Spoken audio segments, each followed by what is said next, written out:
आज की भाग दौड़ भरी जिंदगी में हर कोई बेहतर जिंदगी की दौड़ में लगा हुआ है, लेकिन उनमें से कुछ ही लोग अपने लक्ष्य को प्राप्त कर पाते हैं, जबकि अधिकांश लोग कभी भी अपने लक्ष्य तक कभी पहुंच ही नहीं पाते हैं।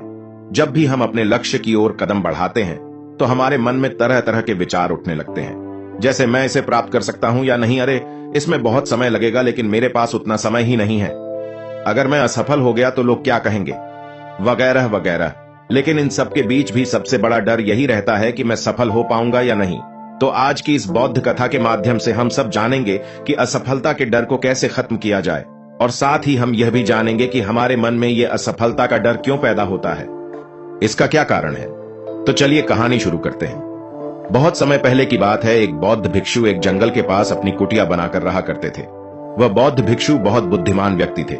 जो कोई भी उनके पास अपनी समस्या लेकर आता था, वह बहुत ही समझदारी से उनकी समस्या का समाधान करते थे। एक दिन वे वही पास के एक गांव में भिक्षा मांगने के लिए गए, और जब वह भिक्षा मांगकर लौट रहे थे तो रास्ते में उन्हें एक युवक ने रोक लिया और कहा, गुरुदेव, मैंने सुना है कि आप किसी भी समस्या को बहुत बुद्धिमानी से समझा देते हैं, लेकिन मुझे इस बात पर बिल्कुल भी विश्वास नहीं होता है कि आप मेरी समस्या का समाधान कर सकते हैं।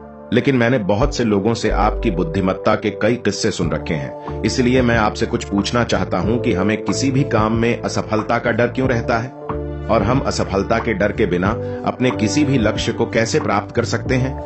युवक का यह सवाल सुनकर बौद्ध भिक्षु मुस्कुराए और बोले, मैं तुम्हारे इस सवाल का जवाब जरूर दूंगा, और उसके बाद तुम्हारी सारी घबराहट भी खत्म हो जाएगी।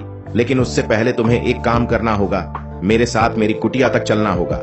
वह युवक उस साधु की बुद्धि को परखना चाहता था, इसीलिए वह कुटिया तक चलने को तैयार हो गया। इसके बाद वह बौद्ध भिक्षु उस लड़के को जंगल के पास बनी अपनी कुटिया में ले आए, लेकिन तब तक शाम हो गई थी, इसलिए वे खाना खाकर सो गया। अगले दिन जब वह उठा तो बौद्ध भिक्षु ने उस लड़के से कहा, चलो मैं तुम्हें आज जंगल की सैर करा के लाता हूं, और वे दोनों जंगल की ओर निकल पड़े।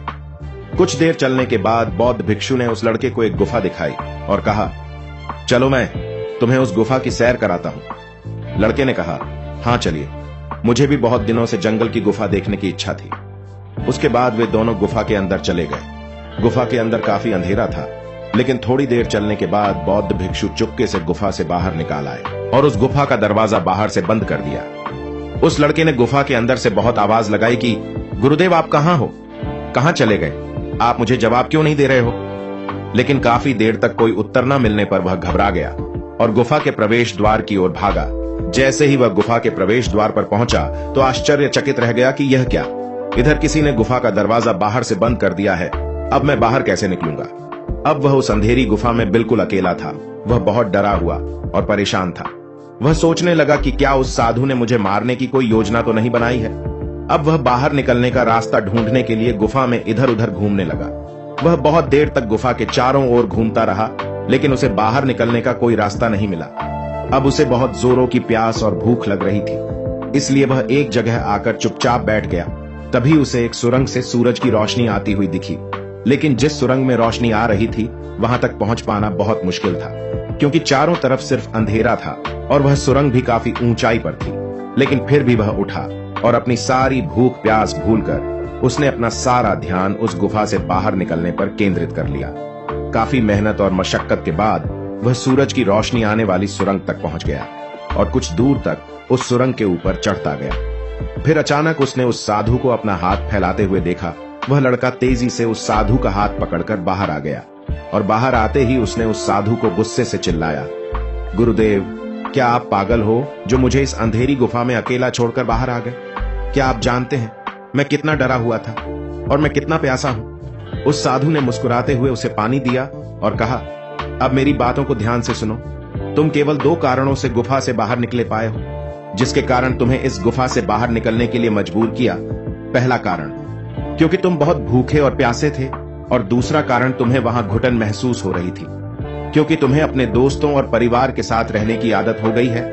अब मैं तुम्हें 2 मुख्य कारण बताता हूं जिस वजह से तुम इस गुफा से बाहर क्यों निकल पाए।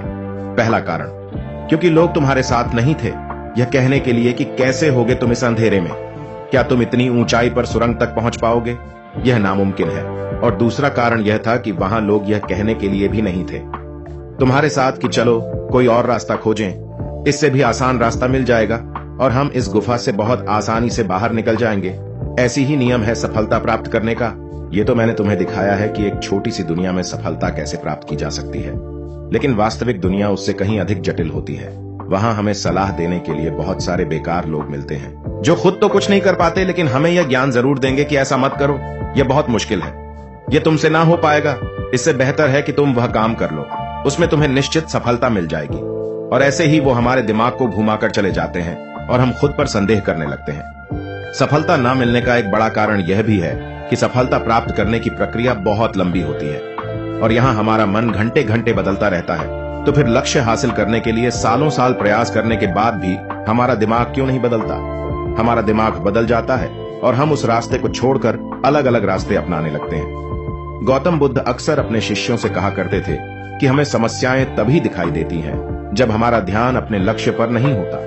और यह बात 100% सच है। जैसे जब एक तीरंदाज निशाना लगाने वाला होता है तो वह अपनी एक आंख बंद कर लेता है और दूसरी आंख से केवल लक्ष्य को देखता है, तभी वह अपने लक्ष्य को भेद पाता है। ठीक इसी प्रकार हमें असफलता का डर तभी लगता है जब हमारा ध्यान लक्ष्य पर ना होकर आने वाली कठिनाइयों पर होता है।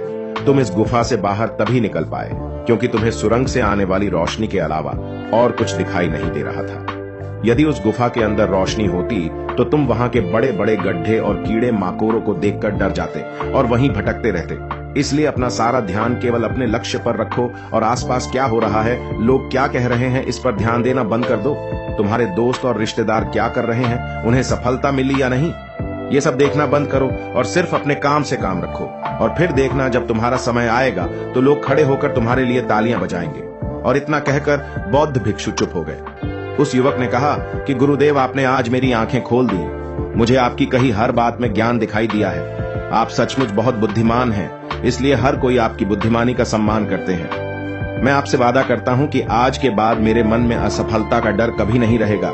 मैं केवल अपने काम पर ध्यान केंद्रित करूंगा और जल्द ही एक सफल व्यक्ति बनकर दिखाऊंगा। इतना कहकर उस लड़के ने बौद्ध भिक्षु को धन्यवाद किया और अपने गांव वापस चला गया। दोस्तों, मुझे आशा है कि आपको इस कहानी का पाठ समझ गए होंगे। धन्यवाद।